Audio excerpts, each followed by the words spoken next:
Agak kaget juga sebenarnya waktu tahu Nasdem mengajukan beberapa mantan narapidana korupsi sebagai calon legislatif. Tentu ini memprihatinkan, sebab partai pimpinan Pak Surya Paloh ini kan lagi dapat sorotan terkait beberapa dugaan kasus korupsi yang nilainya sangat fantastis. Ini dia, info terkini Widya.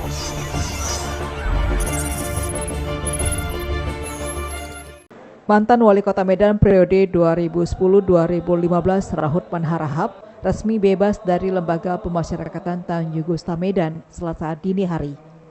Sebelumnya Rahutman divonis 10 tahun penjara kasus dugaan korupsi alih fungsi lahan milik PT Kereta Api Indonesia. Rahutman dibebaskan setelah permohonan peninjauan kembali PK atas kasus yang menyeretnya dikabulkan Mahkamah Agung.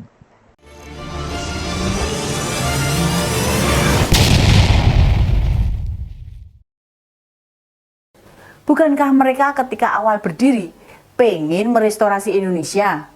Lah kalau para ex-koruptor itu dicalonkan kembali, apa enggak berbahaya? Kita tentu setuju, orang bisa berubah, orang bisa bertaubat, orang juga bisa jera dan kembali ke pekerjaannya mereka untuk menunjukkan bahwa mereka benar-benar sudah berubah.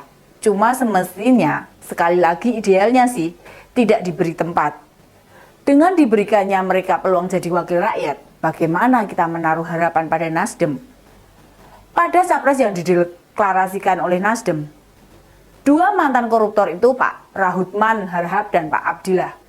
Kebetulan keduanya ditetapkan jadi daftar calon sementara atau DCS, anggota DPR dari Dapil Sumut 1. Dilalah, keduanya ya mantan wali kota Medan. Argumen yang diajukan Nasdem, mereka punya hak politik dan sudah tidak berhadapan dengan hukum saat ini. Kebetulan Pak Rahutman kasusnya diputus bebas waktu mengajukan peninjauan kembali di MA. Sementara Pak Abdillah memang sudah selesai menjalani masa hukuman sejak lama. Idealnya caleg-caleg Nasdem dalam pemilu tahun depan mbok dicarikan yang bukan mantan-mantan pernah kena kasus. Soalnya baru saja bekas Sekjen Nasdem yang juga sudah dicopot dari Menteri Komunikasi dan Informasi Pak Joni G. Plate masih harus mempertanggungjawabkan kasusnya. Tuduhan korupsi juga tidak main-main, 8 triliun. Lalu juga masih ada penyidikan dugaan kasus di Kementan oleh KPK. Kebetulan menterinya ya Pak Syahrul Yassin Limpo, kader Nasdem juga. Kalau begini, mau bicara Nasdem adalah partai bersih, kan susah.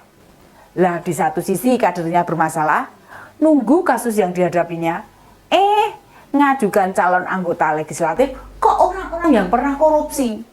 Yang kayak gini nih, bisa menyebabkan suara partai merosot. Nanti kalau jumlah pemilih berkurang, yang disalahkan malah pemerintah. Kita sering lupa, partai itu sendiri yang memang suka cari-cari masalah. Membersihkan partai dari para bekas pelaku korupsi tidak mudah. Tapi, apakah tidak ada tokoh lain? Bahwa memang benar kita memberikan hak yang sama. Dan semoga mereka juga sudah kapok betul. Ini juga sorotan bagi partai yang lainnya juga. Apakah masih merekrut koruptor jadi caleg? Kalau memang berkomitmen agar negara ini bebas dari korupsi, ya jangan beri mereka tempat. Pijakan itu sekaligus untuk memberi pelajaran para koruptor, kalau kalian main-main sama duit rakyat, ya hukumannya silahkan ditanggung sendiri. Toh tidak memberi mereka tempat di politik, bukan berarti menutup pintu mereka melanjutkan hidup. Mereka masih bisa mencari pekerjaan lainnya. Bagaimana kita membuat mereka jera kalau para koruptor masih mendapatkan tempat di politik? Benar, ini terjadi hanya di Nasdem. Misalnya Pak Andi Malarangeng, mantan Menpora zaman Pak SBY, kan balik ke Demokrat lagi.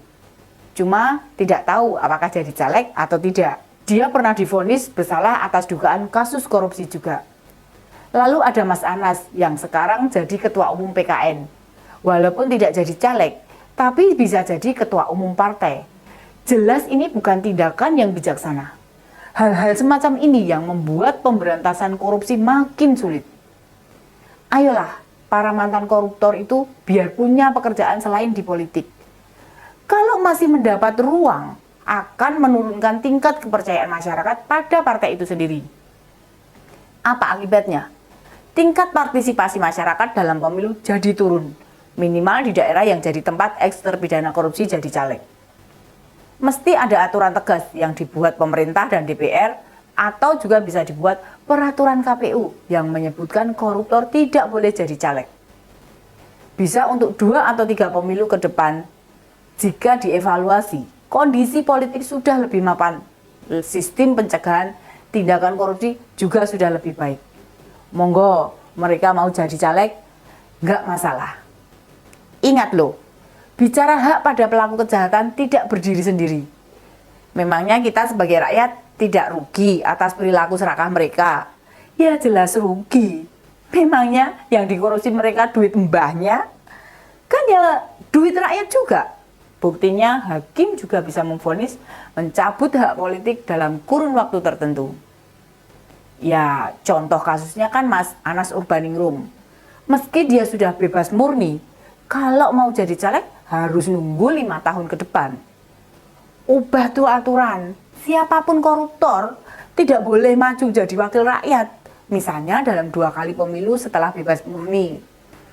Kan yang diterapkan sekarang, kalau hakim tidak menambah vonis itu, maka para politisi yang bermasalah itu beberapa langsung kembali ke arena politik. Seperti Pak Rahutman itu, baru bebas 1 Juni kemarin, kok pemilu tahun depan sudah bisa jadi caleg? Kalau negara ini memang mau bersih, harus tegas. Misalnya, siapapun yang didakwa korupsi tidak boleh jadi caleg pada pemilu sesudah vonis ditetapkan. Mau bebas atau menjalani hukuman 3 bulan, ya pemilu tahun depan tidak boleh jadi caleg. Apalagi vonisnya misalnya di atas 3 tahun. Tidak boleh jadi caleg di 2 atau 3 pemilu berikutnya. Kalau ada yang tanya, apa bedanya? Ya jelas beda. Supaya para wakil rakyat atau pejabat apapun, jika mau maling duit rakyat ya mikir. Maling sekecil apapun duit rakyat, ancamannya berat. Sehingga niat ngerampok benar-benar bisa berkurang. Kita sama-sama gregetan. Kalau ada koruptor ketangkep, nongol di TV masih dada-dada, peringas-peringis, mesam-mesem. Kan kurang ajar itu namanya. Tiba-tiba penampilannya sok agamis. Ya mereka santai saja. Soalnya kalau vonisnya ringan atau malah bebas, kalau mau jadi wakil rakyat bisa langsung jadi caleg. Apa nggak konyol gitu? Mau sampai kapan negara ini bisa mengurangi koruptor? Lah wong rakyat cari duit sehari 100.000 aja susahnya minta ampun. Para pejabat yang garong duit kita enak-enakan jadi caleg. Yang kayak gini nih yang jadi terkesan pemberantasan korupsi sulit berhasil.